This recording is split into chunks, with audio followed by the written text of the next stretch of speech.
Non-stop murder, murder, murder. That's non-stop murder, murder, murder. It's non-stop murder in the B, the O, the Y-L-E, the H, the E-I-G-H-T. Now add the S, that's East Los Angeles. Relax, kids, mezcalito, about to handle this. The B, the O, the Y-L-E, the H, the E-I-G-H-T. Now add the S, that's East Los Angeles. Relax, kids, mezcalito, about to handle this. The B, the O.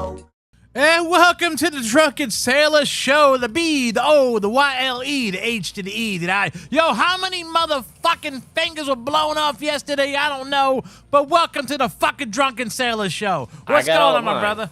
I got all of mine. Count them?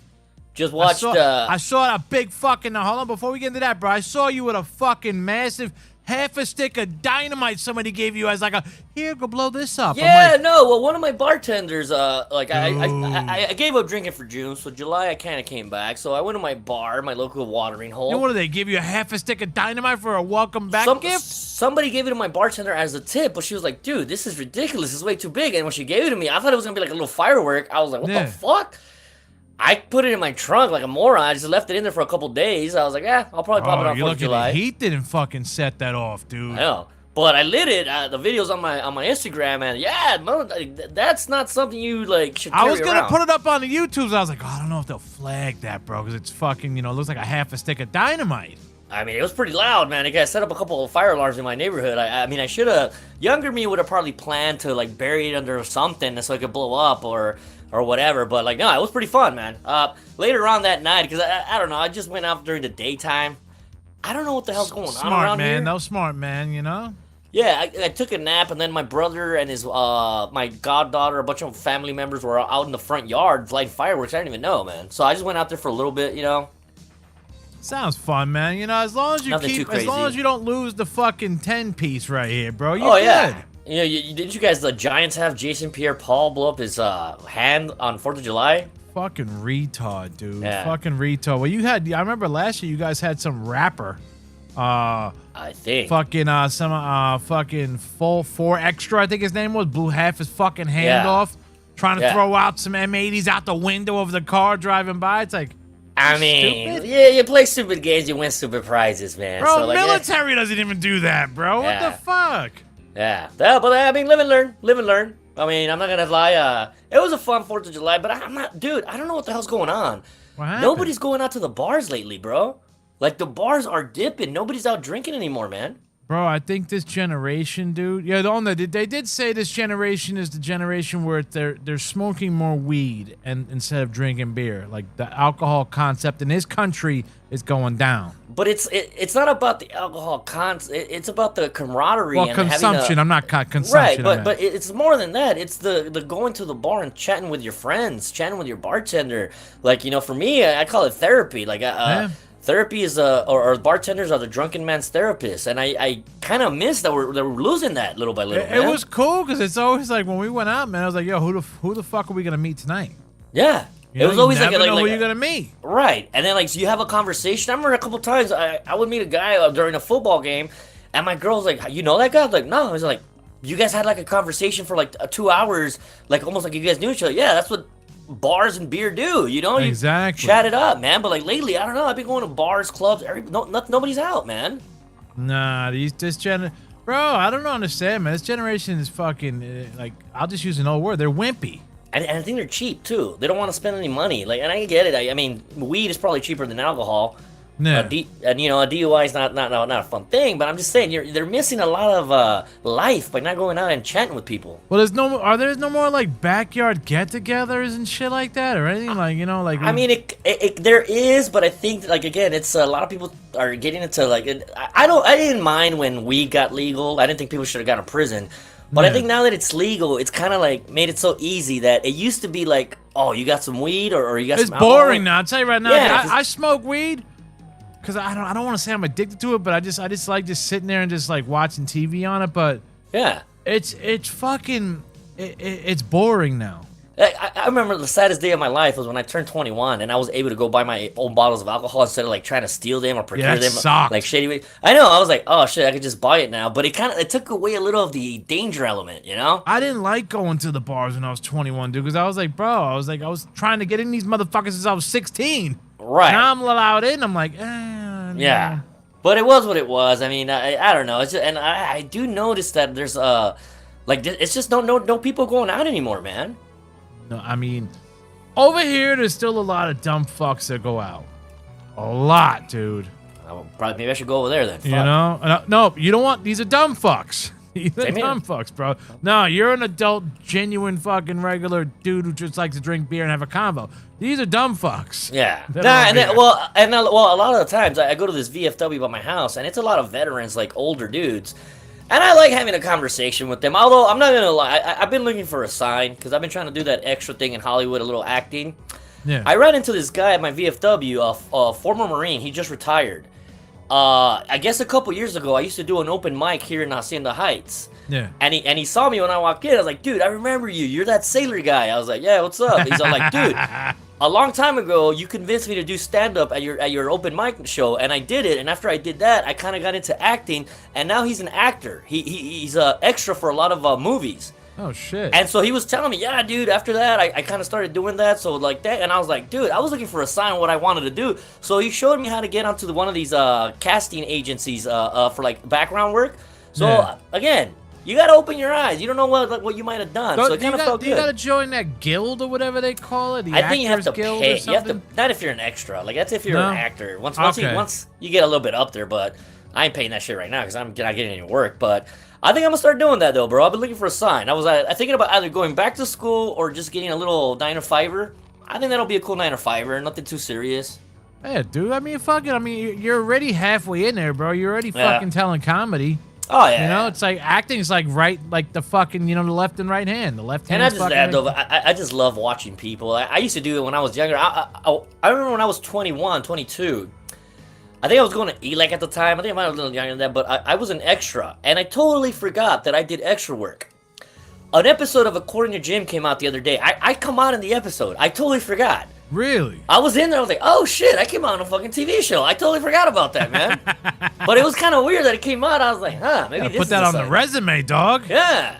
No shit. Like, I didn't, but again, little things like that you don't think about. And I'm like, fuck, I've done a lot of crazy shit, man.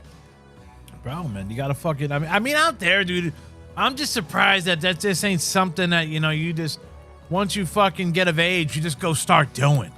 Acting, Hollywood and shit.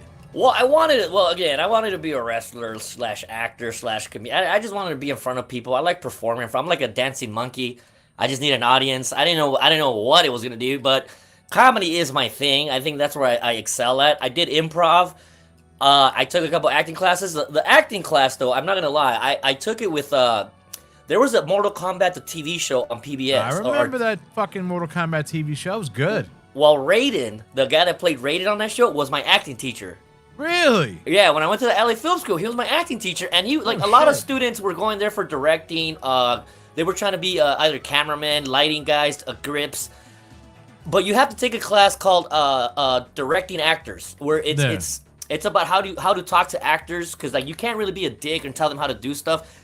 But you have to know how to talk to them. So there's a little acting involved. So whenever I would act, my teacher would be like, "Dude, you're a fucking natural. Like how do you know how to act so well? Like, have you ever taken an acting class?" I was like, "Nah." I was like, "But then how do you know how to get a character?"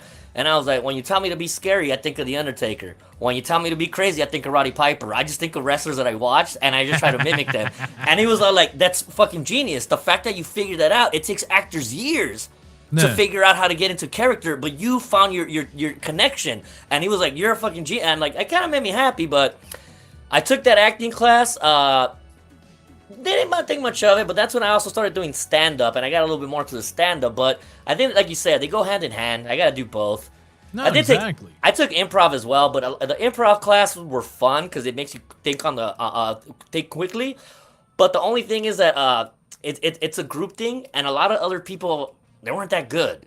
Like I would like throw them a softball, like, all right, here's a joke right here, like come on, you get it, and they would just stand there like nothing, and I'm like, come on, dude. You gotta carry motherfuckers in that shit, bro. But my professor, she was this big chubby lady from Chicago. She told me that I try to steal the spotlight too often, but all the other kids were like, yeah, but he's the funniest one. Yeah, but in improv, let me ask you, did she have blue hair? Kinda, yeah. She was one of those. And she kind of got mad that I would steal the spotlight. You're stealing the spotlight, but he's the best one. But you're stealing the spotlight. Right, but she was right. In improv, it's a group thing. But like, well, I mean, if you're fucking throwing them fucking underhand lobs and they're not hitting home runs, bro, it's not your fault. I know, and that's why I was like, all right, this is not for me. But I'm not gonna lie. I think everybody should take one.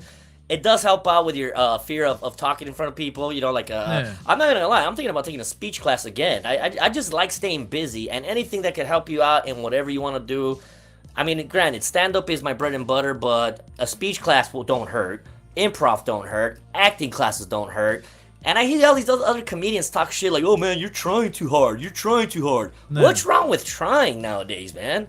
Bro, man, everybody gets a trophy, bro. You just want your trophy, dog. I want to be the best, bro. I want to be the best at what I do. Whoa. You can't do that. There's no first place. It's just, I don't even know, what do they call that, bro? What do they call that if there's no first place? Socialism. Fucking communism. I'm like, Jesus Christ, That's bullshit, man. And then again, this is another thing that right now, all these young morons that are on the going to college that are all for communism and all for freaking socialism, democratic socialism. And I'm like, are you guys retarded? Like that don't go together. I'm sorry. I know, but like the best example that I say this in a story form. I used to go to this strip club, and there was this one stripper named Jackie. She was gorgeous, from Honduras. Great name. Gorgeous body. She would wake up at 4 a.m. Say she would like go work out at the gym, lift weights. She would take Herbalife, and she would sell it on the side. She was a hustler. Yeah. Gorgeous body.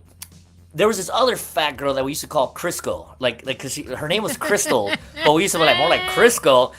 Big girl. Yeah. Now, at the top of the hour, they used to have a dual dance where two girls would go up on stage, and all the tips they would have to split. Now, a lot of the guys were throwing Jackie money, but the fat girl, she didn't care because, well, I'm getting half, so fuck it. But then, even the fat girl, Jackie would tell me, fuck, I can't believe this fat bitch. I work out, I do all this shit to look good, and I have to share my tips, and this chick thinks that she earns them. Nobody's throwing money at her, and I was like, that's capitalism right there. You gotta split, even though you're working a little harder. It's not fair, is it? And she's like, yeah, I don't like that. It's the easiest form of capitalism. Exactly. Splitting your tips, bro. But you know the motherfuckers in this country, brother, if they're falling for that democratic socialist shit. Well, because they don't want to try. And the people are getting in office with this democratic socialism title, and I'm just like, you know what, man? I tasted the Republican taste. It was kind of bitter. Yeah. I've always been a Democrat, but I'm not a fucking dummy. Yeah. You know? And I'm not biting this democratic socialism shit. I'm not biting it. But it's still funny how people still fall for it. I'm like, no, dude. And the thing is, one of my favorite movies, I could go back to it, is Bad News Bears. The Bad News Bears was one of the first sports movies where they don't win the championship at the end. OG? Yeah, the OG one. Yeah, the OG they don't win the championship at the end. No. They don't win, but they're like, you know what? Enjoy this feeling, because next year we're coming for that trophy, and the next year they won it. That's a great fucking movie that kids should watch. You don't get to win each time, and sometimes learning how to lose is a good thing. But now, because everybody's afraid, well, they might hurt their feelings if they lose. Yeah, that's part of life. You're not gonna win every time in life. I don't think if I ever got jumped or beat up in my life, I'd be where I'm at right now. You know? What do you mean? I'm just saying, if I never got jumped or beat up, I wouldn't have my street smarts, bro. I wouldn't fucking, be where I'm at now, bro. I'd be fucking this dumb fucking naive kid in the fucking street. You can't have ecstasy without agony, like Smokey Robinson said, damn it. You gotta have a little bad things happen to you, and then it's how you persevere from that, man. Exactly, dude. It builds character. Yeah. That's what I'm saying. I'm not gonna lie. Right now, okay, and we were talking about this earlier. USA lost right now. Mexico lost last night, but my pops used to also tell me this, and I keep reiterating it. People that put too much stock into sports, politics, or religion got nothing going on for them. I'm not gonna lie. Bro, you just shitted on your whole country, both of them. I'm not trying to be a dick. You just shit on Mexico and USA in one sentence. No. I enjoyed the game, but I don't live and die by my life doesn't change. A lot of these idiots too, bro. Yo, I know. What did I tell you? So I saw a shit ton of Brazilian people when Brazil lost, and a shit ton of Mexican people in Mexico breaking $1,000 TVs, bro. Like, yo, do you got money? I don't got money to buy a new TV, dude. Okay, but that's what I'm saying, though. You're putting too much of your life into somebody else scoring. What did Sonny from Bronx still say?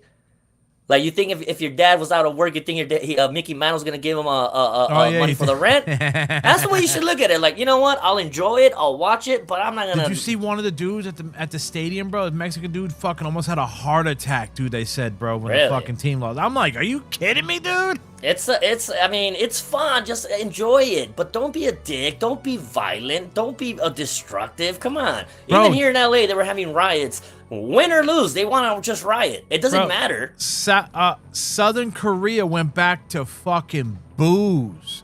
They came out the airplane, bro. The fucking people were booing the shit out of them. It was like, bro, they just repped you, bro, and they repped you hard. Yeah, but it's ignorance. You know, but it's like fucking, it's like you come out of the friggin', you coming out to see, you know, like, oh, you know what, but we'll get it next time. No, boo. Yeah. It's like, you cocksuckers, dude. Yeah.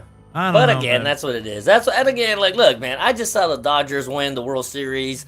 I saw the 49ers lose a Super Bowl. My life did not change. You're seeing LeBron James leave L.A. I mean, I don't think he was ever accepted here, man. I'm not even a Laker fan, but I know a lot of my friends didn't like it. What's up with this motherfucker, this Moreno, bro, on fucking Which ESPN? one? Fucking, I can't remember his name, bro, but he's sitting there saying, he's like, the Lakers are gonna suck because they got 4 white boys fucking in the front. Ah, screw that, dude. Dude, what like, one of them is one of the best players. Dude? One of them is one of the top 5 best players in the NBA, so I don't know what the fuck he's talking about. They were like, when was the last time a bunch of white boys fucking were heading the NBA team and they won? I was like, Celtics? Yeah. I mean, and they were destroyed. They were dominating the fucking 80s. I mean, a couple years ago, that dude, the Joker from Denver, won the MVP and was the best player. So I don't know, like, idiot, ignorance. I don't fuck. I just was like, yo, that's some fucked up shit, bro. And it's like, you know, everybody's throwing out the racist card, and I'm not gonna throw out the racist card, but I'm like, that does sound pretty fucking racist in your terminology, motherfuckers. Yeah, but again, you can't say it now because I don't give a fuck. I just want the best player. If he's Chinese, fuck it. I'll take a 5 Chinese guys that know how to play, and I don't give a fuck what they are. I was like, you're gonna help me win? Help me win. Bro, I saw some shit, bro. They asked Snoop Dogg, bro, who's your top 5 LA Lakers, and LeBron wasn't even on the top 5. No, he's not. Shaq was on his top 5, dude. Well, Shaq was one of the all-time great Lakers. He won 3 championships here, but it's not that. It's just that LeBron's just chasing rings now. He didn't come here to like he just wanted to be cemented with the legacy. Do you think that whole thing where they're fucking saying you know that fashion model fucking lady, bro, the fucking the devil looking chick, what the fuck is her name? The Devil Wears Prada? What do you mean? Lynn, let me see, fucking hold on one second, let me look it up. But LA never liked LeBron. Everybody here was even like, nah, we just knew it was a pit stop. He got us a championship during COVID, but it wasn't like we're like I don't know. It's kind of like when Sammy Hagar went to Van Halen. It wasn't really Van Halen. Yeah, it was just something off, you know. People hate fucking Hagar, dude. They don't even count that as Van Halen, dude. I know, but that's what the Lakers felt like. Like when LeBron got here, it's like, all right, I guess we're taking a break right now from trying to compete and just try to sell tickets because people want to see LeBron. Because I'm not gonna lie, okay, LeBron, was he one of the greatest athletes? I'll give him that. Like at 18, he's been doing it longer than a lot of other people. Right, but I mean, he did it at 18, and he like kind of like, you know, I'll give him his due. Like he is an amazing athlete, but I mean, the flopping, I never was a fan of. I hated that shit, dude. Yeah. And then the fact that he ran away when he couldn't do it in Cleveland, and he went to a super team with his friends, that's where, again, socialism. That's basically like a socialist team. It's not really a championship team, man. The hell's this fucking, it's this goddamn, I got the video, bro, but it's like, yo, they won't fucking tell me the fucking name of this fucking bitch. But what did she say? No, she's like a fashion designer and this and that, bro. And she's like, you know, with all the Hollywood celebrities and everything. She got like the black fingertips. She's got the black thing going down her fucking face and shit. And she won't fucking say anything about God or whatever and shit. And all the Hollywood people are with her, like Kanye, fucking Kardashians, what the fuck is her name, bro? Let me. Hold on, man. What? Oh God, this is gonna bother me, bro. It's gonna. I guarantee people are gonna be fucking like, yo, dude, you're a fucking idiot, bro. I've been looking at her all fucking day, dude. Oh, Michelle Lamb. I don't even know what the fuck this is. I'm gonna show you her, bro. She's married to Rick Owens. I'll fucking he's like a big time fucking fashion designer. Huh. Hold on, let me get her here, bro. Sometimes I get scared to talk But about this lady, bro. But how did you come across her? Dude, she's with every Hollywood superstar, dude. You look at every Hollywood superstar that's famous, you'll see this chick, bro. That's another thing that, like, it's not really Hollywood superstars nowadays. It's like influencers are more popular than actual stars. Yeah. Like people that, like, and then people are like, I'm like, who the fuck is this? Oh, she's on YouTube. I'm like, okay, but are we supposed to be like in awe by them? What the fuck? Oh, hold on. Fuck, man, this damn fucking. They're like fucking one of those cast members from Apocalypto. Michelle Lamy, French entrepreneur, fresh designer. She's with all the Hollywood fucking celebs, dog. Like everybody that you could think of, dude. Like she was with fucking one of the Knicks. As what? As her designer? Or? Nah, fucking she's with one of the Knicks. She was with one of like just dating, hanging out. They're all just hanging out with this fucking chick, dude. But because she's what? So is it the Yoko Ono effect? They're saying that she is basically the fucking, you know, like the link to the devil, and you getting everything you want in this world, and everybody from Hollywood sold their soul to this fucking chick. I mean, she does look like evil. Like, I ain't gonna lie, she looks like a little weirdo. Hollywood people. Look at her, dude. She's with fucking Usher. She's with fucking Rihanna.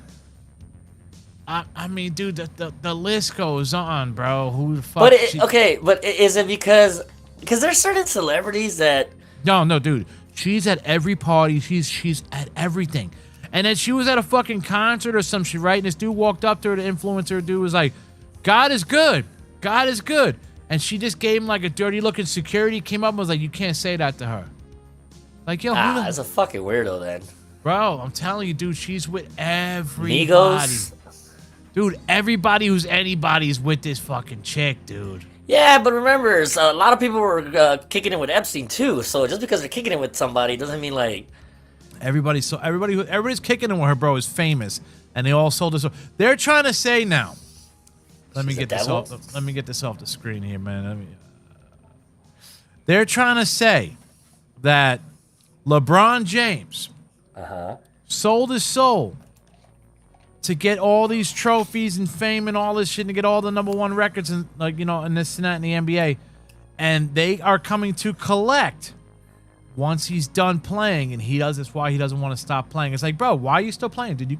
You should retire right now, dude. Well, he did want to say he wanted to play with his son, which he got to do with the Lakers. Okay. And I think that's where, like, the Lakers fucked up, where they instead of putting they fucked up now, because they were like, he's like, all right, sign my son, and he was supposed to renew his contract. Because you weren't doing the best thing for the team, you were doing the best thing for a player, and that's the problem with a lot of these politicians. Is it the best for our country and the people, or is it best for a smaller group? That's what happens. It's selfish. It's nepotism, dude. So now, do you think if okay, now he's leaving, right? Done. Gone. I think he's gone. Yeah. All right. Now, do you think they'll just trade his fucking son away and so you can get him the fuck out? Yeah, I don't think they wanted him there. I don't think they wanted him there, dude. He's first of all, he's too short. He's not a great player.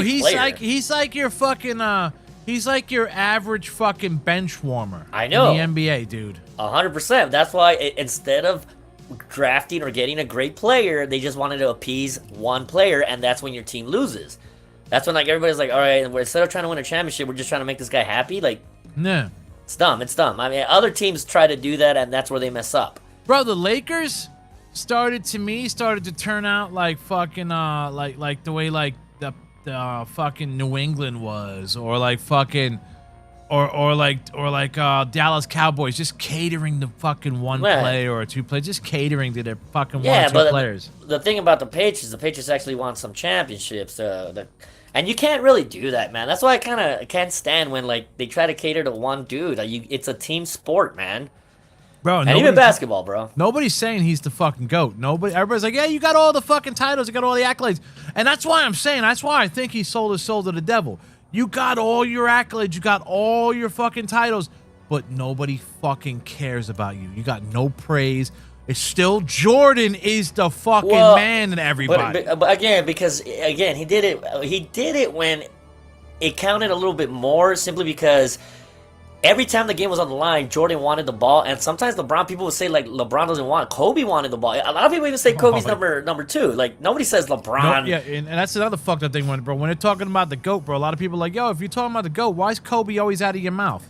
Yeah. Nobody talks about Kobe. It's like, get the fuck, dude. Kobe was like Jordan Jr. to me, dude. And the competitive nature that he had, LeBron doesn't have that competitive nature. LeBron grew up in an era where, hey, let's barbecue in the summertime with each other on players on opposite teams. Yeah, Jordan wouldn't have done that, bro. That's what they were saying, bro. They're like, yo, all these fucking players from all these teams are all friendly. Yeah. It was never like that back in the day. Right. Dude. It was like, I hate these guys, they're my enemies, but it's the new world that you remember you ever watched the Bird Magic doc, bro? Yeah. That they had out, and they were like, yo, Bird did not want. Bro was like, yo, fuck that dude. I'm not hanging out with that dude. I even saw this clip the other day about the health guy that works with the Lakers, the trainer. Yeah. That when Kobe tore his I think he tore his Achilles. The dude from Boston, Paul Pierce, tore his Achilles too, and they had to wheelchair him out, or they had to carry him out. Kobe, after he tore his Achilles, he said, "Fuck Paul Pierce." I remember that because he wanted to show like, look, and he went and he still took his shot with a torn Achilles, but in his head he's all like, "Fuck Paul Pierce." That's the competitiveness of a psycho, and you want those guys, but there's few and far between. There's not a lot of guys like that anymore, man. Bro, somebody was fucking. I went down the rabbit hole on a lot of shit today. Right. And I was down the rabbit hole of Kobe too, bro. And they were like, yo, Kobe's first fucking point in the NBA was from the free throw. Kobe's last point in the NBA was from the free throw line. Yeah. They were like, Crazy. Kobe's last fucking free throw, there was 4.1 seconds left. What year did Kobe die? When he was 41. Yeah, I'm like, I dude, saw that. What the fuck is all this? This is some weird shit, dude. It's patterns, bro. People just notice some patterns, man. It's fucking, it's just buggy, dude. I don't know, man. I don't. But I mean, know. But again, we need to go back to that. Right now, I think that that's why the NBA is losing fans. I think Major League Baseball is actually gaining more fans. And the WNBA, dude. I'm like, yo, all these bitches. It's like, yo, I'm kind of liking that other Cunningham girl, the one that's pointing. I love her. I love her. Because she's like the enforcer. I always like the enforcer on a team. The person that she's not gonna get the glory, but she's gonna be the tough one. I went down her rabbit hole today. Yeah. I'm in love with this fucking bitch. Dude. Yeah, because she's she's the only one backing up. What's her name? I'm talking about, dude. I don't like blonde hair, blue eyed chicks, dude. But this fucking this fucking Sophia Cunningham. Yeah, bro. And this, dude, I love that. That's my shit, dude. That's and my shit. They even interviewed her. Like, no, she said like, don't point, and she's like, look at me. I like that antagonistic type of person. She's got fucking. She's like an actor, bro. Like she's got entertainment in her blood, dude. But she's also got the Dennis Rodman, Ron Artest that lefty feel. shot too, Yeah. dude. She got that lefty shot. I'm like, oh, you're a lefty? Oh, Yeah. damn. But again, and that's the team that everybody wants to watch. The Fever, and it's because of her now too. But It's fucked up that these motherfuckers in the WNBA, they're not gonna realize till this chick is gone. It's like, yo, you got a diamond in the rough with this Caitlin Clark chick, bro. It's like, and you guys are trying to fucking knock her out. Well, but the thing is because they're trying to make it seem like we are the ones that did this, not her. But look, the reason hockey's big in LA and the NHL knew when we got Wayne Gretzky. Hockey was not big in warm areas. Now there's Vegas, Arizona had a team for a while, Florida, Tampa Bay. The reason the NHL was able to expand was because of Gretzky. Now, Gretzky didn't want to leave Edmonton. What about Messier? Messier is a little different story. but Gretzky, like the NHL, it's called a King's Ransom. It's an ESPN documentary. Yeah. Where Gretzky didn't want to go, but the NHL was like, look, man, if you go to LA, a lot of warmer climate teams. He killed in the Kings, dude. He killed Right. it. Well, yeah, he didn't win a championship, but he was close. But Bro, he was on a cartoon with Michael Jordan 100%. and No, fucking- 100%. Well, that's what I'm saying though. and, At and the fucking- time, and Bo Jackson. yeah, All Stars. But I'm saying though, what he did was for the greater good of the league. He went there. He could have stayed and won way more championships in Edmonton. But the NHL was like, look, you have to go to LA. And that's what he did. Now hockey is big all over southern states because of him. Now, you got Caitlin Clark. Guys are watching NBA games because of Caitlin Clark. You got your golden goose, don't fumble it. But they're still fumbling it. They want to make They got other girls that like aren't Angel Reese and shit, I know, bro, and she's trying to not, hurt and her. And I'm not gonna lie, I kind of watch her like. Bro, did you see they left Caitlin Clark off the fucking poster? Yeah. But they put fucking Cunningham on. She's like, why am I on this poster? Yeah, but again, it's like it's almost like libtards that I'm like, dude, why are you guys messing it up? This is your chance to like actually make some money. Guys are watching when Caitlin Clark plays. Focus on that. No. But again, WWE is kind of guilty of that too. Whenever they had a star, like remember when Fandango was over? Even Chris Jericho at WrestleMania. I remember like, seeing dude. him. I remember seeing him when he fought Jericho at WrestleMania. I was at that WrestleMania. Yeah, okay, that's And- what I'm talking about. And it's just like I was even like, why is he going over Jericho again? Because he was that hot though. He was But hot.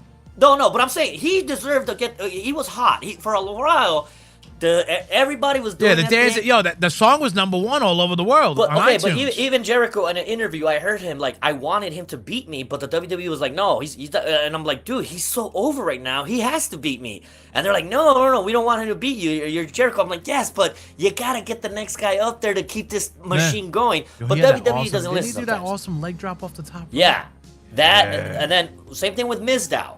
Remember Miz? Oh, Mizdow was the man, dude. Damian Sandow was everything they gave him garbage, and he pushed it over the top, but they still didn't want to give him a chance. And I'm like, he's hot. Why do you guys get mad when a guy Dude, gets hot? I swear to God, if I had a fucking drunken time with Vince McMahon, I'd be like, yo, why'd you fuck Mizdow, dog? What did Mizdow? Because I think it's ego, because it's not him. If it's not him that puts the golden touch on it, he gets mad. And he's like, crap, it's over. Cody Rhodes is another prime example. They gave him dashing Cody Rhodes, pushed it over. They gave them the Stardust, pushed it over. And Cody was like, no matter what I do, you guys keep like brushing me off. I'll go somewhere else and I'll make myself a star. And he proved it.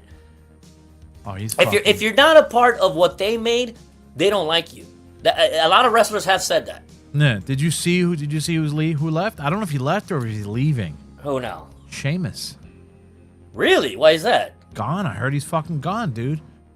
He's I mean- retired. Done. Really? I heard he's fucking done. Personal reasons? I just heard he's office just, reasons? I just heard he's done. Let me look it up, man. I don't know. He's too in his prime to retire. Like I think he's too in. I still see a couple more title reigns from that guy. Like underrated champion. I'm not People gonna lie. want him to go to AEW and link back up a fucking Cesaro. I mean, it would be cool, but again, Cesaro. I mean, I just saw an interview too where they flopped Cesaro as well.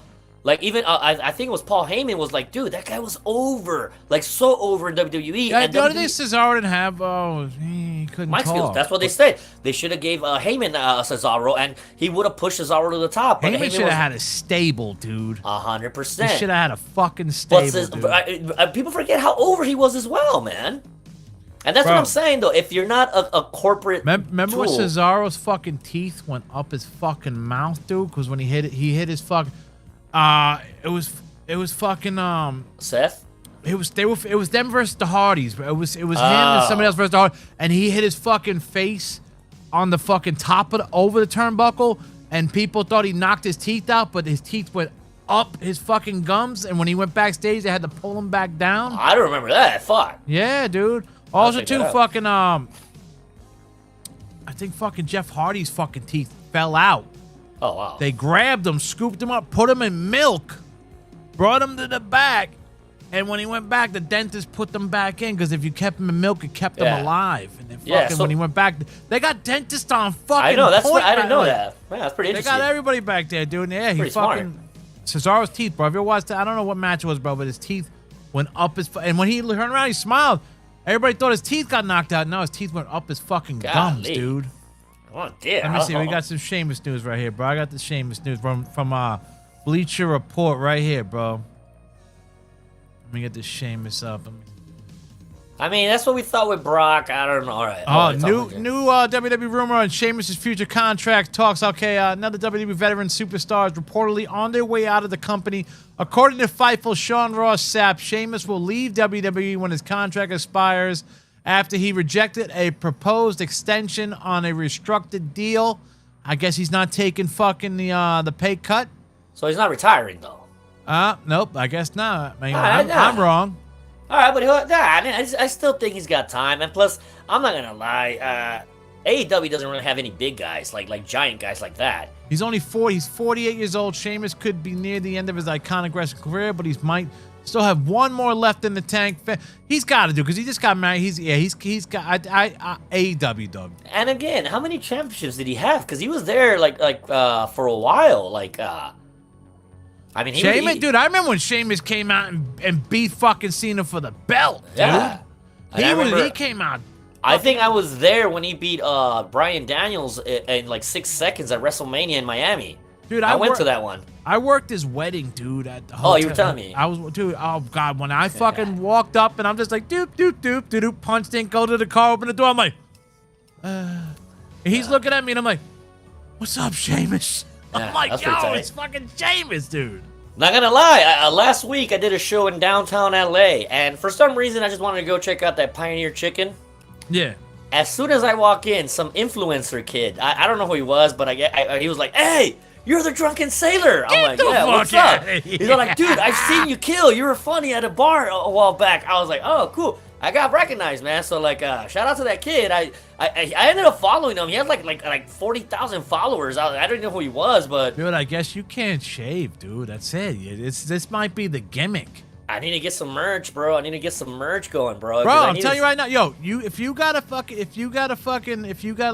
like a design, yeah, I think I'm gonna get stickers and pins done next. No, I'm just saying right now, if you got a design, I'll fucking I know a site that does T-shirts. Okay. That all you gotta do is just put up the URL of the T-shirt where it's at.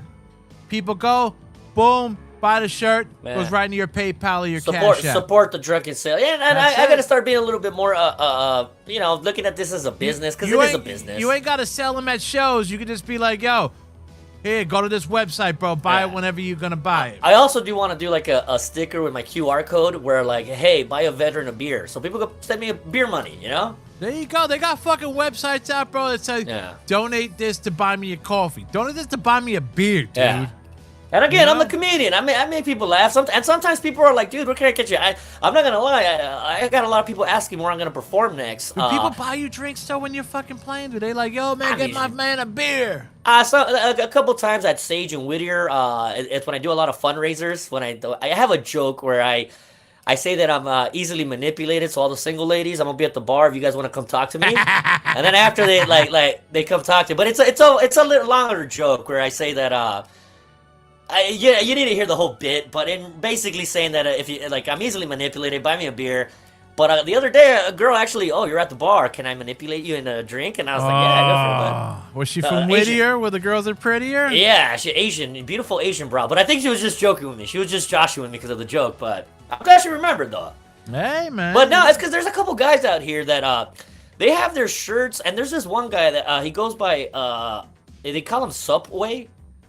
And like Subway? his shirt, like the sandwich? It says Subway, SUP, and then way. But but his shirt says Subway, but in the Subway logo, and he sells them wrapped like in Subway wrappers. So when you want a shirt, so he'll post up and it looks like a bunch of subs, but he'll have the shirts like, what size are you, large? And he sells them like that. And I'm like, that's pretty smart. And I'm not gonna lie, there's a lot of comedians that have a lot of merch, and more power to them. But a while back, there was one comedian that had been doing it 2 months, and he already had merchandise, and I'm like, whoa, hold your horses, bro. Like, you're already selling merch, and hey, this is a business. And I'm not gonna lie, he sold a couple shirts, man. I mean, in your line of work, T-shirts and bobbleheads, stickers, pins, even lighters. There's a guy that sells lighters. I think a lighter. Really? I was even thinking. Yo, you sell the lighters, bro, where you turn it upside down and the chick gets nude.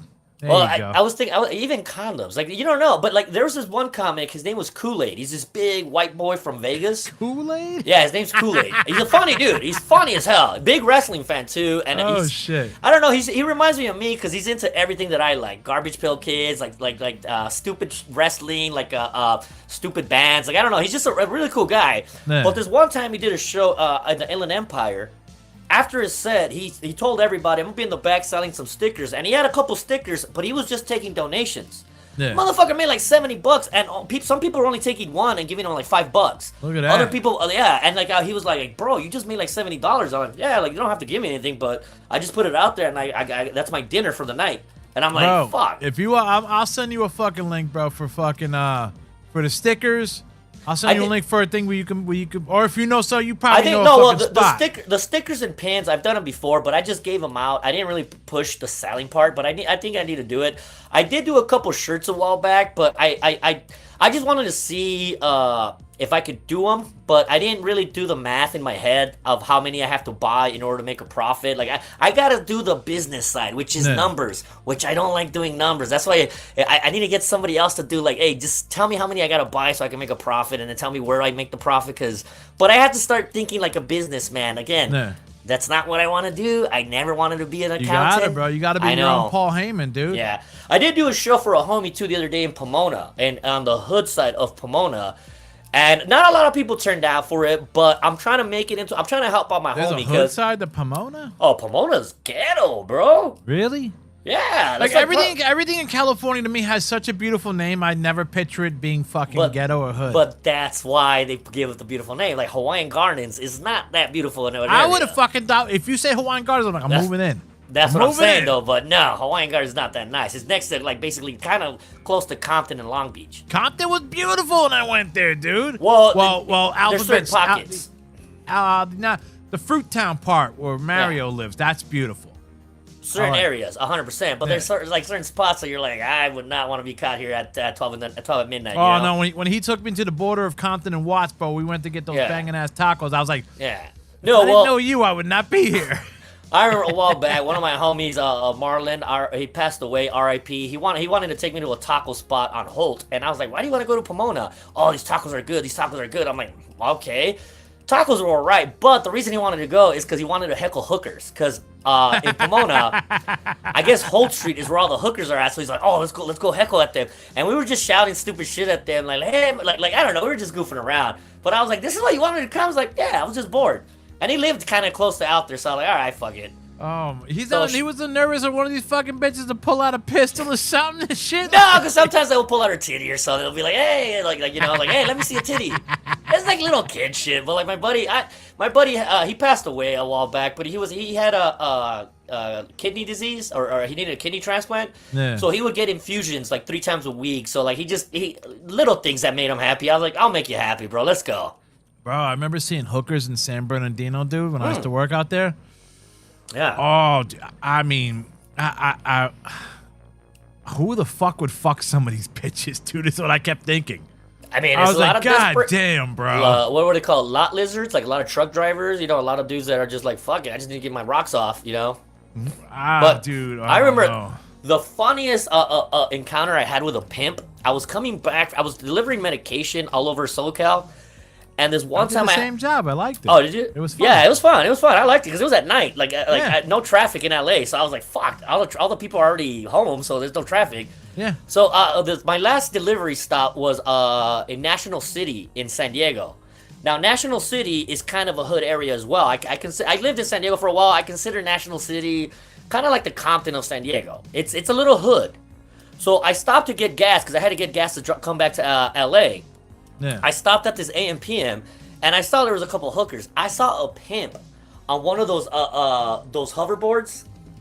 The fucking two-wheeler things? Yeah. So he rolls up on a hooker, slaps us like, "Go get some fucking money, bitch!" And then he rolls away. I was like, it looked like Gizmo Duck, like a pimp version of Gizmo Duck slapping a hoe, and I was like, I seen it all. It made me happy to like. I'm so glad I got to witness that. I've never seen a pimp slap a hoe with a fucking hoverboard. That's insane, dude. I know, and those are the little gifts of God. I love those little interactions in life that make me like I just witnessed this. That was funny, bro.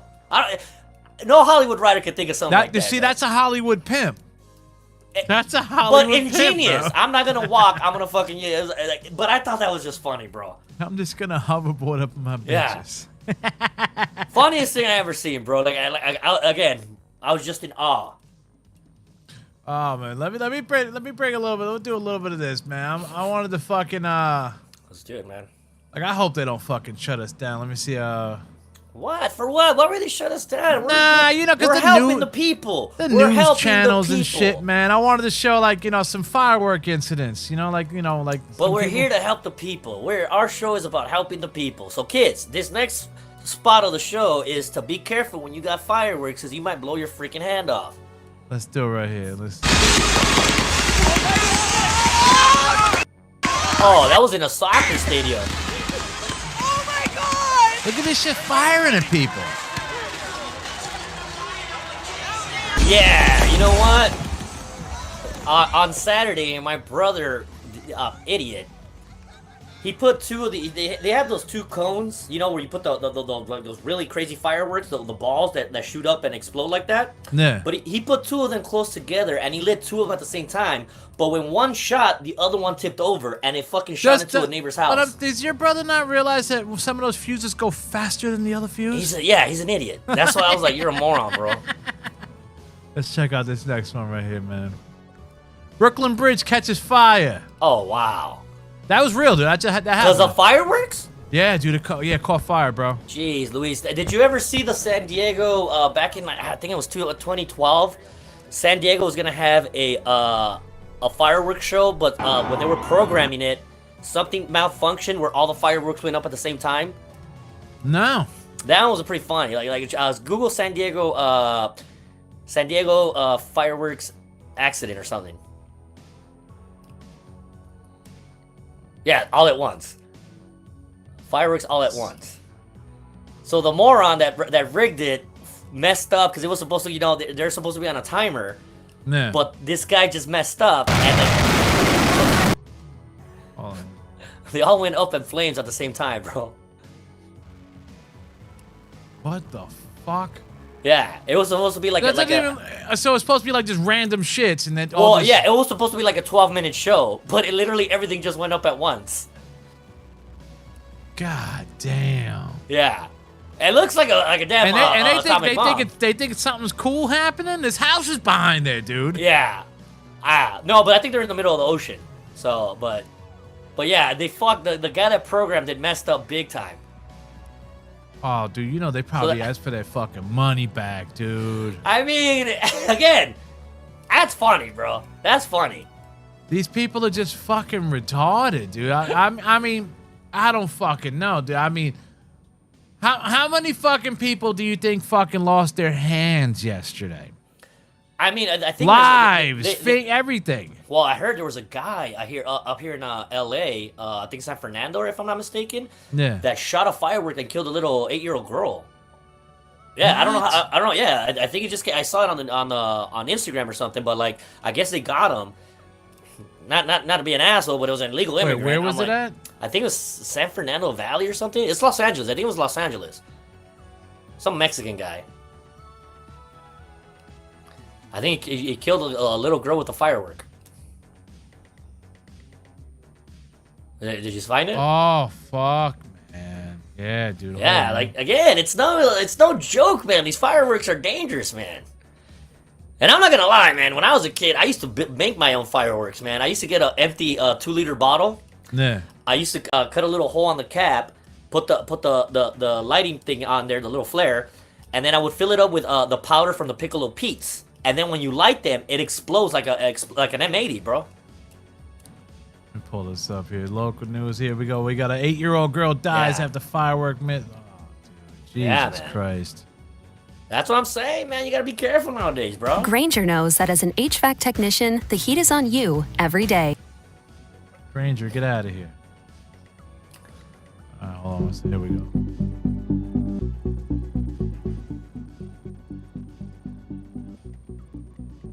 Yeah, 47-year-old named Earl something. Fuck it.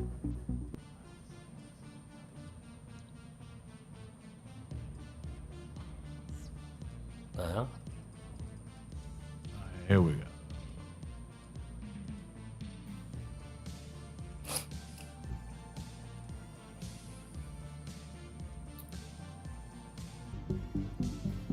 The hell? The fuck is going on with this thing? The hell? You gotta take it to the damn Best Buy again, bro. Jesus Christ, man. Yeah, but like, oh, Santa Ana. It was Santa Ana. All right, we're gonna have to go old school and read it, bro. Yeah, but eight-year-old girl in California died being struck by a firework during 4th of July display. On Wednesday, 47-year-old Earl DeCastro was charged with one felony count of involuntary manslaughter, along with reckless setting fire, causing great bodily harm with illegal fireworks. But yes, illegal fireworks, man. How do you fucking kill a kid with fireworks, dude? Like, I mean, some was of it those like motherfuckers- was it like an M80? I don't know the whole story, but I mean, like, one of those fuckers, when they shoot and they explode, the impact is pretty loud. So if it's by a kid's head, I mean, I could see it doing a lot of damage, but it's like the concussion, like a concussion almost. So that might jar their brain. They said he bought any legal fireworks to light at the party, including an illegal $400 firework cake he bought for an unlicensed seller. Bro, these people are making some crazy fireworks. Oh, yeah, brother. Oh, I'm telling you, man. And not just that though, man. But because usually the very Monday they'll have the statistic of how many people lost their fingers on the 4th of July. They usually have that number. I don't know. Somebody always posts it up. What is an aerial mortar shell? It's those the ones that you have to put in like a cone, and then you put the firework in there, and then it shoots up in the sky. They're like the bigger versions of bottle rockets. Because I mean, when I was a kid, we had bottle rockets, but bottle rockets can't really do any damage. You know, they say that shit shot over to her. Yeah. So again, ooh, this is what it. And I'm not gonna lie, there's certain areas in LA where you can't. It's super illegal. Like I remember my sister-in-law. They live in West Covina, which is like 2 counties, like not even like a freeway exit, or not a freeway exit, but like 25 minutes from here on the street. 10 minutes by car. She and my goddaughter were out lighting those little what are those glow sticks, or what are they called?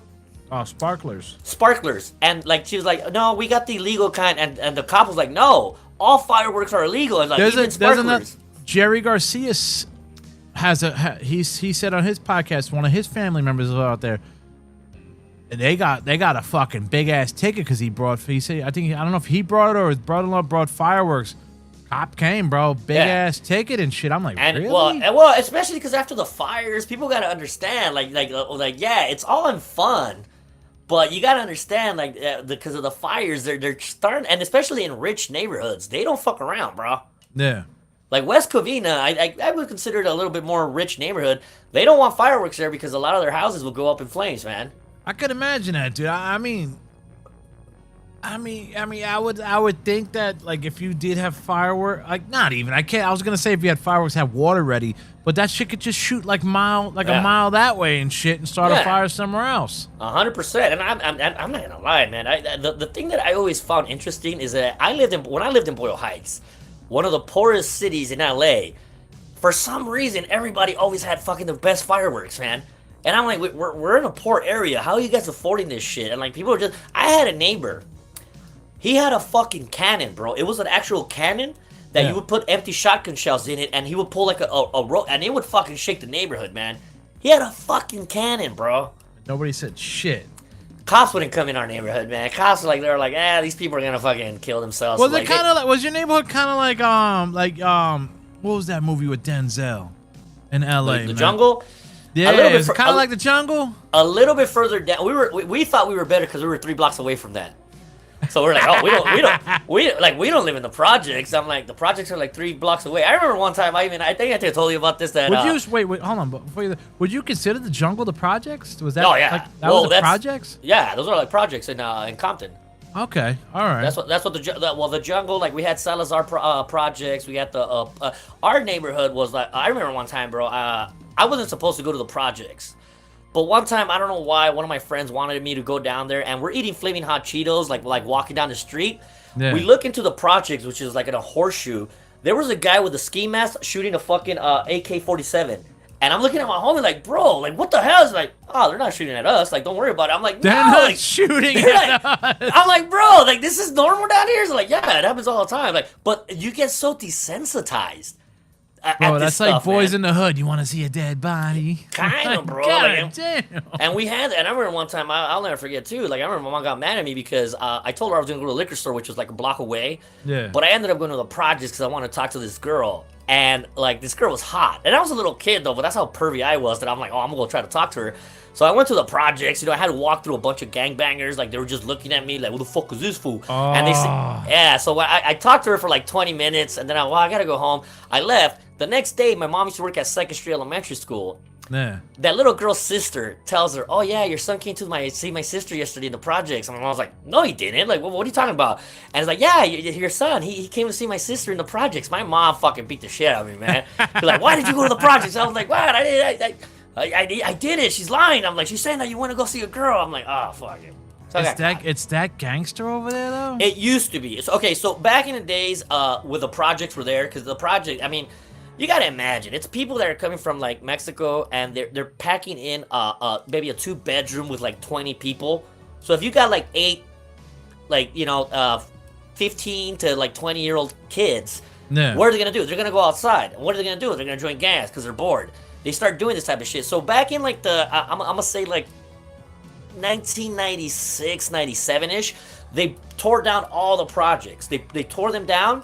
And all those gangbangers moved to like Fontana, like the Inland Empire. They started moving out in the outskirts of LA. Yeah. When they rebuilt the projects into like nice tract houses. So like all those projects now are like tract homes. And before you could move back in there, if your family member had a criminal record, they wouldn't rent to you. So a lot of the people that stayed in those projects actually got a nice ass house, but it was the good families, not the bad families, because you couldn't tell back in the days because there were a lot of families that were just generational gangbangers, you know? Yeah. So a lot of them actually moved to like Rancho Cucamonga, Pomona. Oh, Rancho Cucamonga's nice, dude. Moreno Valley, yeah. But then when all the gangbangers started moving out there, they took all the violence and all that shit over there. And that's why people were mad. And back then, it used to be all white, but now it's kind of predominantly like Hispanic or black. Yeah. But it was because all the ones that saved the money moved out there because it was cheaper. But again, leave your fucking ignorance in the hood, but they brought it over here. That's fucking bug. Yeah. I mean, fuck it. And that's why I get mad, because when I live out here, and this is a really nice neighborhood, so when I see gangbangers out here, I'm like, what are you gangbanging? You guys got yards. You guys got rooms. Like, I get it when you're a poor kid in the projects, but you don't have to gangbang out here, bro.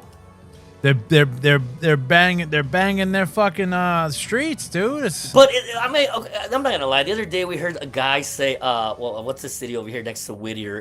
There's a city called La Mirada. La Mirada is like the nicest old. I thought you were gonna say El Monte. No, La Mirada is like but he's like, I'm from La Mirada something. I'm like, La Mirada's nice. Like, why are you trying to claim like it's gangster? Like, it's like saying I'm from Beverly Hills, yo. I'm like, okay, like I'm repping it hard, son. Like, Malibu's most wanted. I'm like, dude, La Mirada, like you made it. Why are you doing this, bro? I was just watching some shit. You know how you go through the fucking reels on YouTube and shit? Yes, there sir. was a show called Shameless. Oh, I love it. White boy Carl. You ever watch that show? Never, dude. But I've been watching these clips, dude. and it looks great. No, you need to. That dude, he's my favorite alcoholic of all time. But it's one of the greatest. The dad? Yeah. Oh yeah. And that's the thing. Okay, I thought you were a fan of it, bro. I've never seen it. I just been watching clips for like the past 2 days on my job. White boy Carl. This guy's it's on crazy. Netflix, bro. It's on Netflix. Yeah, but Carl, it's about like this Irish family from south side of Chicago. This is why I don't believe in white privilege, bro. If you don't believe in white privilege, or you think the white privilege, watch that show. He was in the fucking. He didn't rat out the fucking drug dealer, so the black dudes took care of him. Then the fat white kid had the swastika on his fucking head. I'm like, yo. No, but you need to watch the whole show because it's about a family that's raised by Frank, who's played by oh my god, who's the guy that shoots himself in Boogie Nights? John C. Reilly? No. Yeah, I don't know the name. I know who you're talking about. Well, he's the greatest drunk in the world, bro. He's like and he's the dad. Why he did look familiar. You're right. Yeah. Oh shit. Yeah, but he's the dad, but he's like an alcoholic, and the house that they live in is kind of like a. Okay, so their grandmother died, so Frank's been collecting her unemployment, saying or her Social Security, saying that he takes care of her. So when they start snooping around, they're like, well, the house, like, we're gonna lose it if the grandma died. So like, no, she's buried in the backyard. It's a really fucked up show, but it's based off real people and real stories, and that's why I always say, like, not all white people are, like, from Beverly Hills, rich, and these are the people that I like. The Married with Children's, the Connors, with Roseanne, blue-collar, poor people from the south side of Chicago. Dude, and that's why... There was one clip of this show when they fucking busted him and shit in the house for the drugs, and they came in, and he's like, "Don't shoot me, I'm white." And it's yeah. No, dude, he is the funniest dude in the world. The show is hilarious, bro. And then they have like the last kid is black, and so like they think that it's not really their kid, but they do a DNA test, and like the Irish dude's like, you know, my grandma was a quarter Cajun. That does make sense now. The kid is actually theirs, the little black kid. So like it's fucking fun, and then one of them's gay, the other one's a real smart dude. It's a really interesting story. I gotta watch it, dude. I gotta watch it. It looks good, bro. You'll get hooked. One of my favorite shows, dude. I mean, I got hooked off to just the shorts, man. Oh no, yeah, but like once you start watching it, like fuck, what's gonna happen next? So like Carl's fucking awesome. There's a redheaded sister that I can't stand. She's like a lesbian. Does she become a lesbian later on? One of them was a lesbian. On his sister's a lesbian who like tried to fucking get with his fucking girl or some shit, and he was getting pissed. She gets knocked up on purpose because she wants to get at this guy, but then the guy doesn't want to be with her, so they ship him back to like Florida or something. So she's like, "What am I gonna do now? I'm pregnant." Like, you should have thought of that, you stupid idiot. Like shows how some stupid young people are and impressionable. But it's a really good show. Recommended. And again, this is why I don't believe in white privilege. I know people like that. There's people that are like that. So when people say, "Oh, white privilege," I'm like, I know some pretty dirty white boys. Like, I don't understand what you're talking about. Bro, I mean, look at this. They say that white privilege, bro, but you know what, man? Okay, if there's white privilege, I know there's probably white privilege out there. But you know what? Not in the fucking ghetto where the fuck we were raised. And that's what I'm saying, though. Like there's all these, like Adam Carolla talks about it all the time. Where the fuck is this privilege? How come I didn't get none of this when I was a kid? I didn't get none of it when I was a fucking kid, dude. And that's what happens. Then white people start getting resentful. I got bricks to the face, dog. There you go. I got a buddy of mine who lived. I didn't know Huntington Beach had a trailer park. And one of my buddies that was in the Coast Guard, I was kind of looking like, oh wow, you grew up in Huntington Beach, must have been nice. And he's all like, nah, dude, I grew up in the fucking trailer park. And I was like, the trailer park of Huntington Beach? Like, yeah, dude, like, nah, it was, my dad was a cokehead, my mom was an alcoholic. Because when I watch the documentaries of Korn, right? Yeah, Bakersfield. But they left Bakersfield and went to Huntington Beach, and they were like, yo, it was fucking hood. Yeah. Where they were at. And I was like, what? I was like, Huntington Beach sounds nice. Oh, it is nice, the nice parts, but then the bad parts are the bad parts. That's what I'm saying, though. Boyle Heights is nice. There's certain parts that are nice, but there's certain pockets where you don't want to go at night. But that's everywhere, bro. Like, Jersey, you're from Jersey, I'm assuming. Dude, there's pockets around the fucking corner from my house I wouldn't want to walk. That's what I'm saying, though. But see, and then the funny thing about that show, it also talks about gentrifiers, about how like the people that lived in that area, they never got help from the government. They never did. But a bunch of white people start buying houses, and they start complaining. I'm like, you guys are being too loud. And like, there's a scene where their neighbor Stavros, he's like a Greek guy. These two lesbians move in next door, and they get mad because he has a motorcycle, and like his house is kind of a mess. And he's like, "Fuck these fucking lesbian cunts! I've been living here for I don't know how long, and they want me to change." And like it's just, but it's the anger of the regular folk that grew up there that are now getting told how to live by gentrifiers. It's they're doing that everywhere, dude. It's like they're right now where I was born in Jersey City, New Jersey, bro. Every time I say it, I was like Jersey City, New Jersey, born and raised. Now they're trying to cut out the last bit of old people that are there by raising their taxes 20%. And they're like, yo, you just fucking pushed everybody out that was fucking, that lived here, that are like, whatever, ghetto. Yeah. And now you're trying to push out the last remnants, which is the old people. That's why, and again, that's why Highland Park, I don't know if you know where Highland Park is at. Highland Park it's north of kind of north of East LA, a little bit north like south of Pasadena. Okay. But Highland Park, there's a documentary on Highland Park. Now my boy Gary lives over there. Okay. Yeah. Back in the days, there was a couple gangs called the Avenues. It was like Avenue 51, Avenue whatever. I've heard of them. It was super dangerous. Like there was a bar called the Little Cave, which was like a gothic bar. But me and my buddies wanted to go, but you would park your car, run straight into the bar, have a good time, and then run back to your car and then go home. You wouldn't walk around at night. Like it was that dangerous. There's a documentary on Gangland. I don't know if you remember that show. Gangland? That was my shit. That's where I know the Avenues from. Okay. They have an episode of that, and I remember it was pretty dangerous. I went back a while back, bro. There was a white girl walking her fucking little chihuahua like around 8 o'clock at night. I was like, what the fuck? They had artisan bakeries, coffee shops. There was a guy, I'd never seen this. You know how normally they have taco stands? There was a guy selling pasta. Pasta stand? Yeah! And I was like, I'm kind of for this. I kind of do like this. But the reason I went there was because I was doing an open mic. And there was a lot of like blue-haired, woke libtards that took over that neighborhood.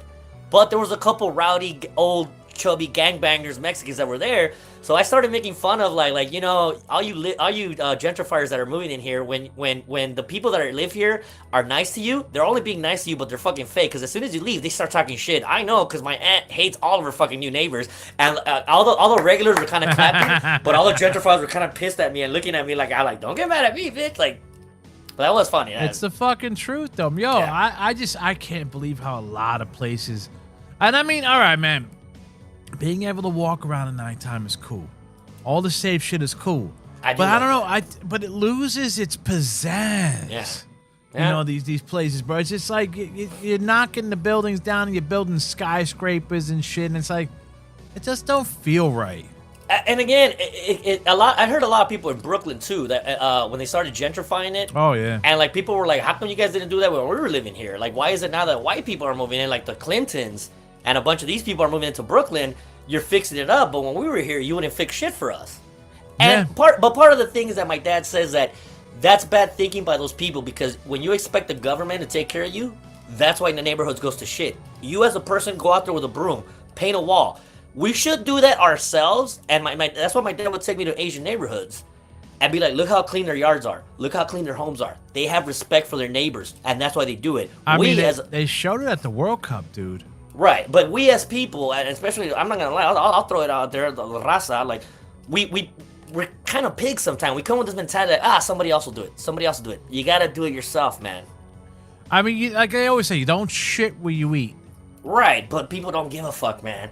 People like living in shit and filth, and I'm like, you escaped your country to come here where you could keep it nice. And I even got a homeboy, man. I want to bitch slap this fool.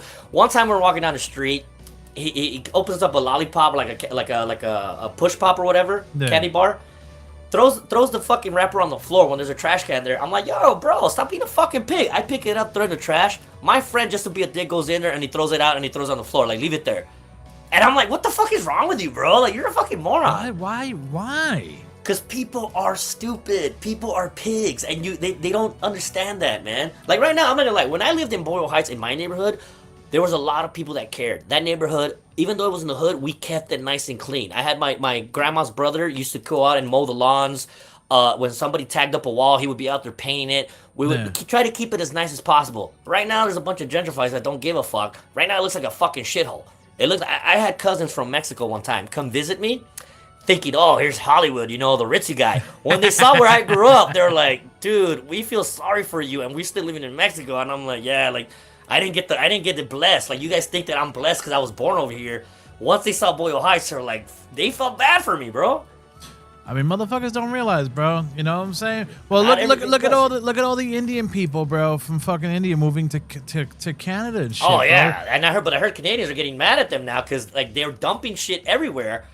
But there's Canadians like, yo, you gotta take that to a dump. You can't throw it in our natural forests or whatever, in our natural parks or whatever. Like they have this mentality like, well, I was a pig in my country.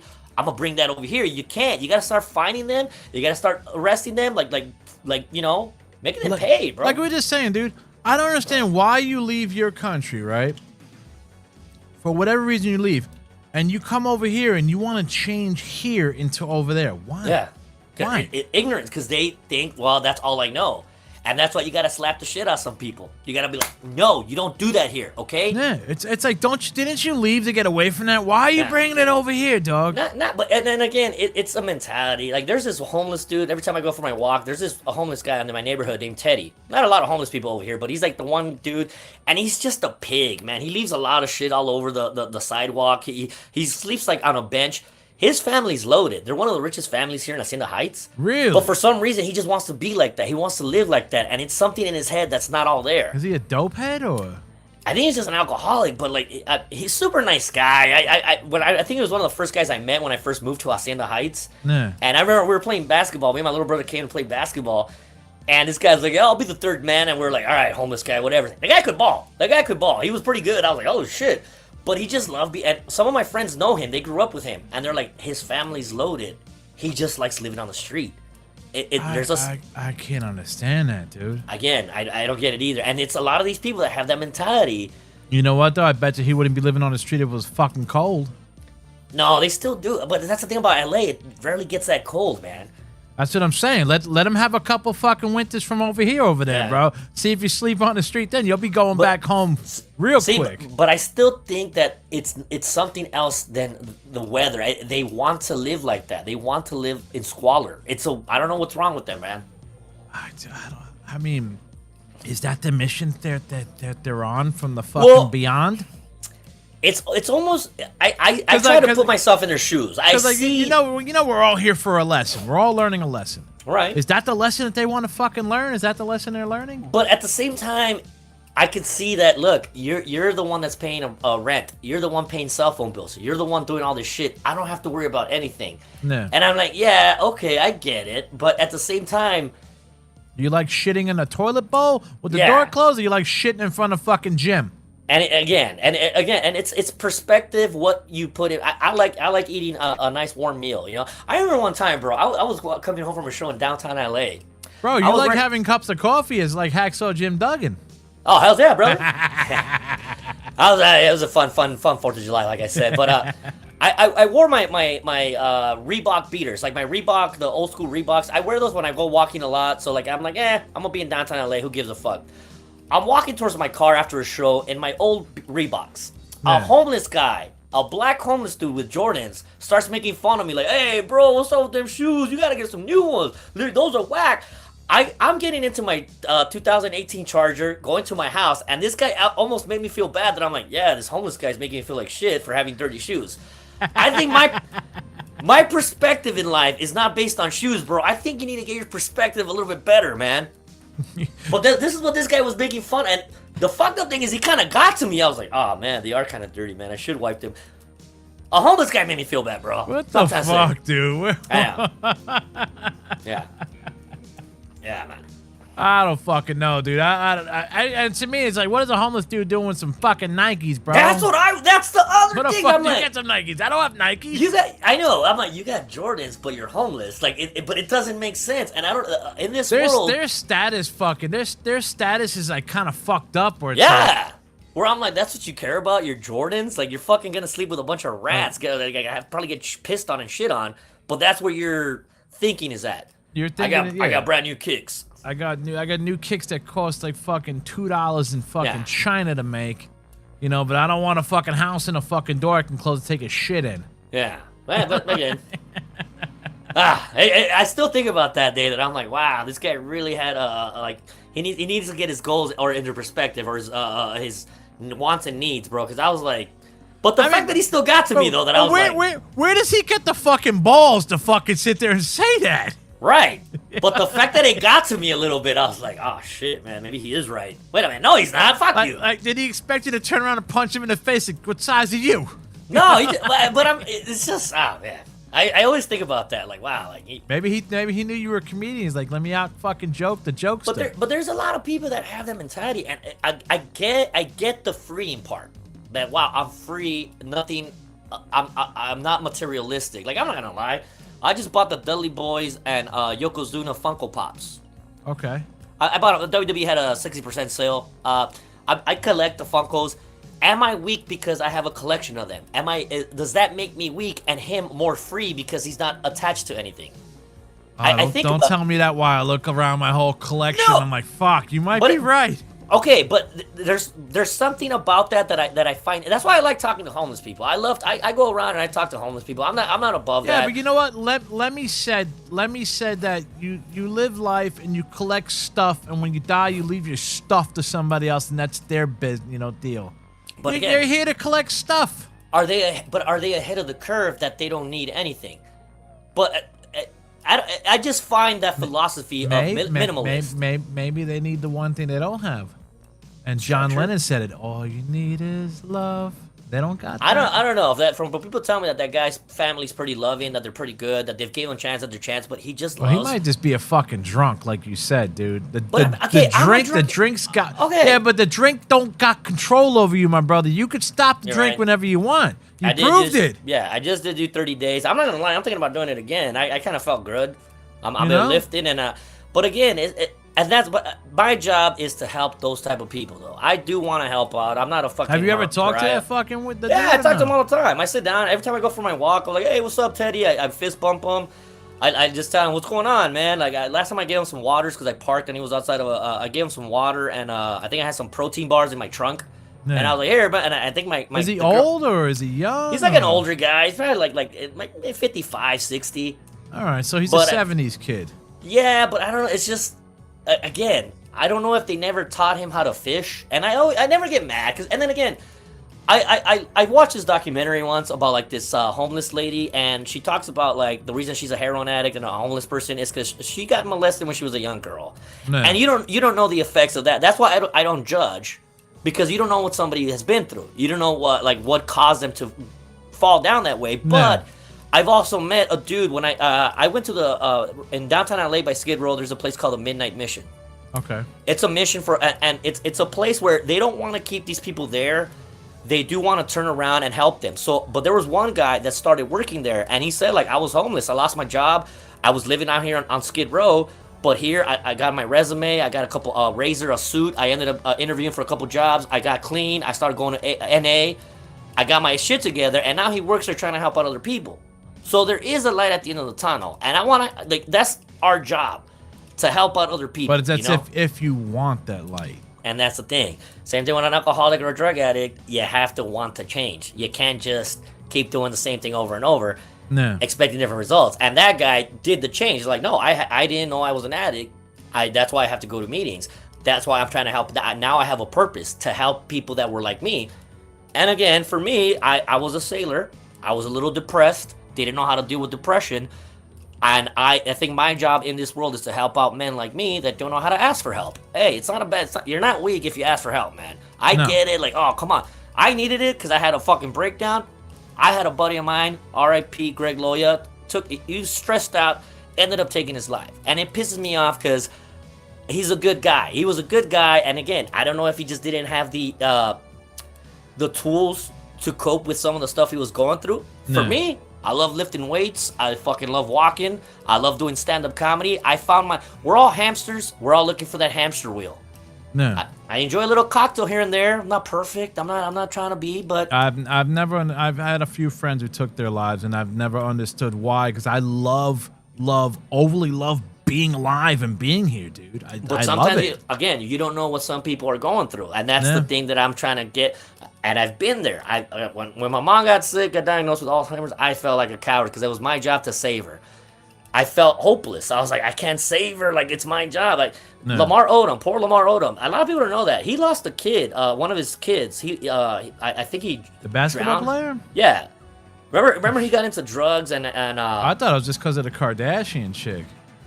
He lost a kid, and you don't know the effects that might have on a person losing a child. So that's why I never really when people clown on him. I'm like, yeah, okay, it's funny, but he lost a kid, bro. Yeah, I don't know how crazy I would go if I lost a kid. You know? I mean, my wife had a miscarriage and it fucked my head up, bro. So yeah, I could feel you. Exactly. So that's why I try to help out when I can. But if I see people like this guy. Like, you got a family, you got a house, but you choose to be out here. Yeah, it's kind of strange, man. It's like, it's interesting. It's like you need somebody to talk to, guy, or something. Like, what's going on here, bro? And it might just be that sometimes. Like, that's why my homie, what if a beer with me would have probably changed his perspective and he still would have been here? You know? What if that would have, all right, like, why am I stressing out? This was going through more shit. And that's why I like to, when people tell me their lowest moment in life, I like to throw a couple stories in there, and I'll be like, but I'm still here, bro. I'm still here, bro.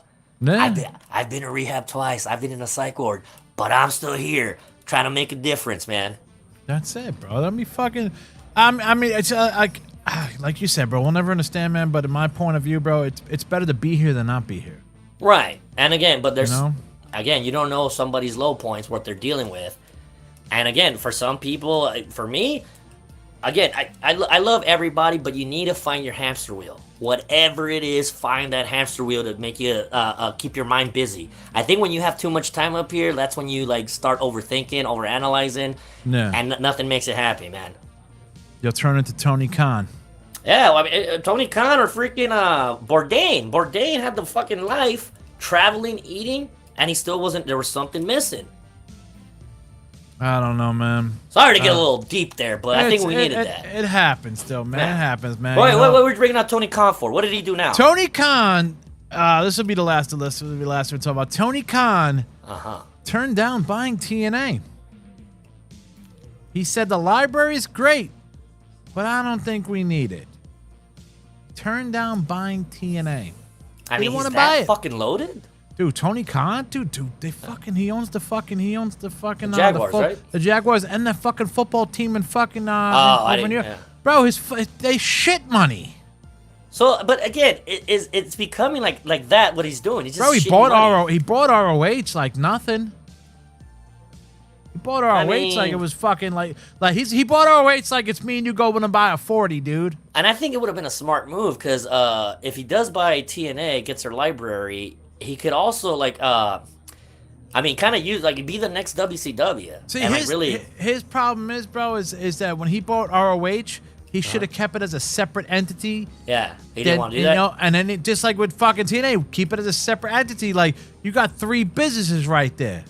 Stop trying to, you know. But Tony Khan's problem is he wants to be the Vince McMahon of everything, and it's like, bro, sometimes. Right, but even Vince McMahon left ECW, even though he was financing ECW for a while. I think, right? He was financing it. Yeah, but even Vince, It was still ECW. even Vince knew he needed help and he needed writers. Right, He even knew but Heyman ran ECW the way he wanted to, which was the best thing Vince McMahon could have done. But I mean, Vince knew that. All right, you know what, man? This is my farm team. Yeah. You know, I'll fucking fund it. And, you know, if I see somebody nice, I want him, bro. His contract up. Austin, the Dudleys, Foley. Well, I mean, but the fucked up thing is that Bischoff kind of nitpicked also and stole. Well, yeah, when Bischoff found out, bro, he was cutthroat, bro. He was cutthroat, man. And then and again, as much as people want to give Bischoff the credit for bringing Lucha Libre, a lot of wrestlers say like, nah, Paul Heyman was the one that gave us a shot because a lot of the luchadors like Rey Mysterio, Eddie, Liger were actually in ECW before they were in the Monday Nitro. They were the actual wrestlers on a fucking hardcore show, dude. Yeah, but but see, the thing about ECW is that I like that Paul Heyman was a fan of all the arts, and he brought Japanese hardcore style. He brought well, he was a wrestling fan, dude. Right, but he knew that variety is the spice of life. That's why he brought the luchadors. Bischoff was a fucking announcer in AWA. Yeah. Before anything, but he still was a businessman. Yeah. You know, he was still into the business part of everything, you know? Yeah, he never got it. He never got it. And another guy that I also want to give credit to, Little Guido doesn't get enough recognition for being a great mat technician. He was one of my favorite wrestlers, dude. Bro, FBI Small dude, was the shit. FBI was the shit. And a great mat technician, man. Nobody gives him props because he was small, but he was like, his matches were pretty entertaining there, man. Wasn't he with that fucking, was it Nadia? What was her name? Nydia? Might have been. Nydia in WWE when he went? No, I think that was Jamie Noble. Yeah, the trailer park motherfucker. Yeah, another underrated gimmick too. That was an underrated gimmick. I think Jamie Noble's still like a tour manager there, right? He's one of those dudes in the back that fucking. Yeah. I think he's either a writer or he's a teacher. You know, like something there. But another underrated guy. He took his talents as far as he could because he was a cruiserweight. But I thought he was entertaining. I thought that storyline was funny and like he was a good wrestler. If you make it to WWE, no matter what, you made it. You know what? That if you can't peak in it, at least you said you went to the dance. Yeah, that's true. You know, I was watching. Like, this is another. I was watching the Kevin Owens fucking thing on YouTube, right? And it's like, bro, you don't realize. Like I love Christian. Like I'll just throw it out. Christian is my favorite fucking wrestler. Really? But I love Christian because his attitude, everything. I love Christian.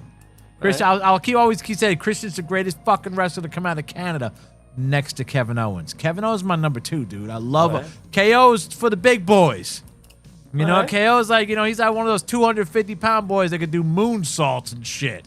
Yeah. Love some KO, but his story was just amazing, bro. It was like everybody kept saying, you're too fat to go to WWE. You're too fat. Vince won't like you. But he made it, dude. Yeah, you know? and then Made it. you need variety. Like I'm not even gonna lie. Bubba was a big dude, but Bubba was fucking awesome. Yeah. Bam Bam was fucking awesome. That day, I just bought Yokozuna on a Funko Pop. Like Yoko was freaking awesome. Bro, Yoko was gangster, dude. Fucking Yoko was, I Vader think, too, man. wasn't Yoko a blood or some shit, or like went I down think with he some might have one of been. those fucking shits Well, over yeah. there, dude. Most of these guys are, yeah, man. You know, he fucking Samoan fucking But killers over there. and he doesn't get a lot of recognition. He was a great champion, man. I like that it was a different big guy, the bonsai. Yeah. That was a great fucking gimmick, man, for the That time. was a good time for wrestling, bro. That was a Yeah. real good fucking time for wrestling, bro. It was kind of like real, but with gimmicks a little bit, and still in that little sprinkle of gimmicky stuff, you know? Yeah. And then, but again, that's what I'm saying. The big guys always got a spot in wrestling, man.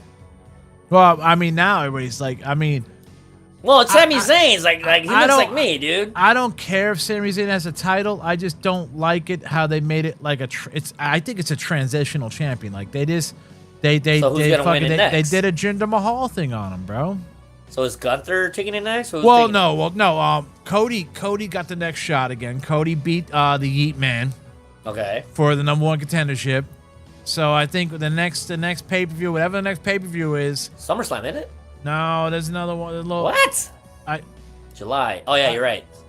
I'm not sure if Cody. No, it's a Saturday night. Main event. Whatever or is Sunday night next, main event. whatever is next, bro, is Cody's going after him, and people are saying that if either Cody's gonna beat him or Punk's gonna come out and fuck it up, something's gonna happen. I think bro. Gunther's gonna fuck it up for Cody. Maybe. Because I mean, Gunther needs the belt too, man. That motherfucker's the only heel. They've been fucking shunning Gunther, dude. And did you see the Yeet Man? His wife finally fucking wants a divorce. The black chick? Yeah, she filed for divorce, bro. Oh, I didn't know that. Because he's really messing with Miss Parker. No. Yeah, he's with Miss Parker. I mean, I don't know why. I think Homegirl's hot. And she's taking full custody. Oh, wow. So you know she's going for blood, dog. She probably wants full custody. He's gonna have to give up a lot of that Yeet money. I mean, All that yes. for Miss Parker? Is Miss Parker worth it? I don't know, man. I don't think so. But fuck it, bro. Damn, these fools are idiots. I mean, you're a fucking motherfucker. And his father already fucking jinxed him because his father said about a year ago, you know, I didn't want my kids, you know, they ruined their family. Yeah, your fucking son fucked another woman, bro, and fucking ruined his family, bro. I mean, it is what it is. Again, I'm not judging. We all make mistakes, but Yeah, man. Hey, lucky for him. Fuck. Yo, Yeet, man, they warned you about Miss Parker, bro. You should have watched Friday, bro. Watch out for Miss Parker, bro. Fuck it, man. But yo, Sailor, what do you got coming up, man? I'm having a blast right now. I'm booked at the Long Beach Laugh Factory on the 15th of July. It's going to be a packed show. Flyer's not out yet, but it's going to be out pretty soon. I got booked. There's another crazy thing. I didn't even ask to be booked. I got booked on a show at the Bellflower Comedy Club because my homies just put me on there. They're like, nah, you're on it. I was like, all right, cool. It's an actual club, and I don't even have to ask, so it kind of makes me feel like, damn. They're just booking you, bro. Like, yo, just I'm loving life. I'm doing 2 shows tomorrow in downtown LA where I'm practicing. I got my buddy starting up a show in Pomona, so I'm trying to get that off its legs by getting more local comics to go practice there. Yeah. I'm just having fun. Reach out to me on Instagram. I'm just having fun right now. I'm trying to write a little bit more, and I'm not gonna lie, I'm trying to schmooze and network with a lot of these other comics. Normally I don't do that. I want it the RVD way, not the Edge and Christian kissing ass to freaking Doc Hendricks way. I want to earn it, but I'm not gonna lie. I think I deserve it the RVD way, but I'm gonna start doing a little, like you said, Christian, your favorite wrestler. Hey, man. Can't go wrong with fucking Christian, bro. Well, I mean, kissing Doc Hendricks' ass did help out. I think the Hardy said that, so. Oh, yeah. Matt Hardy blew that But fucking again, whole game up. There's no right or wrong way to doing this. As long as you get out there, like if you're a funny comedian and nobody's out there to see you, are you really that funny? It's kind of like the whole if a tree falls in the forest, does it make a sound? Exactly. I think I'm funny, but I got to start playing the game and selling out a little bit more, like selling tickets and trying to get more promotional stuff out there. Dude, once you start getting those fucking come to my house and here's a couple hundos, you know, That's the game, bro, right there. You know, get those little side side gigs and shit, man. Little by little. But again, I'm not in a rush. I'm just having fun right now. But it's coming. It's coming. That's it, man. You're young, bro. You're young, man. You're having fun, bro. You fucking meeting the ladies, bro. But buying you drinks, you know, you make them laugh. Yeah. That's all that matters, dude. That's it, man. Fuck chuckle, it, bro. Chuckle fuckers, bro. That's what you're calling them out, yo. What do you do? No, that's what they're called. They're the groupies. The groupies they're called for chuckle coming. fuckers? Yeah, they're called chuckle fuckers, bro. I just thought you made it up right now. No, bro. I was like, it's oh, a what thing. the fuck? Chuckle fuckers. I'm not mad. That's just what they're called. That's just what they call them. I didn't make it up. It's just a thing. But that's a good shirt, bro. Chuckle fuckers. Well, ring rats in wrestling, groupies in movies or musicians, chuckle fuckers for comics. Chuckle fuckers. There you have it, folks, man. Go out there, bro. And if you're a woman, man, go be a chuckle fucker, bro. You might have some fun. Hey, yeah. I'm a fun time. That's it, man. Yo, you know, one drink, bro. That's all it takes, bro. That's all you need. Usually I'm already drinking, so you don't have to buy me that many. Tortas are wanted. Tortas are wanted. I don't discriminate. No, man. We put some mustard and mayonnaise on that, bro. And whack, whack. That's it. All right, motherfuckers, man. Make sure you go out there and like and subscribe everything to Drunken Sailor, bro. Go check them out, bro. We're here every Monday fucking night, 10 o'clock Eastern, 7 o'clock Pacific time. Is it Pacific? Yeah. Okay, 7 o'clock Pacific time. I'm not good with the time zones here. Yeah. There's too many time zones in this fucking country. I don't know why. We should just have one fucking or two time zones, not four. Yeah. I don't know why we got four, but we got four. Mountain time and fucking some other fucking CT time. But we'll be back next week, motherfuckers, man. Make sure you like, subscribe, bro. And go check out the Drunken Sailor, bro. He's got his fucking shows coming up, bro. He said 2 shows tomorrow.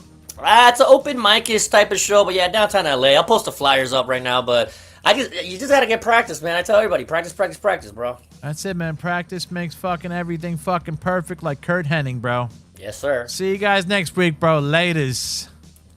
In the B, the O, the Y-L-E, the H, the E-I-G-H-T. Now add the S, that's East Los Angeles. Relax, kids, mescal.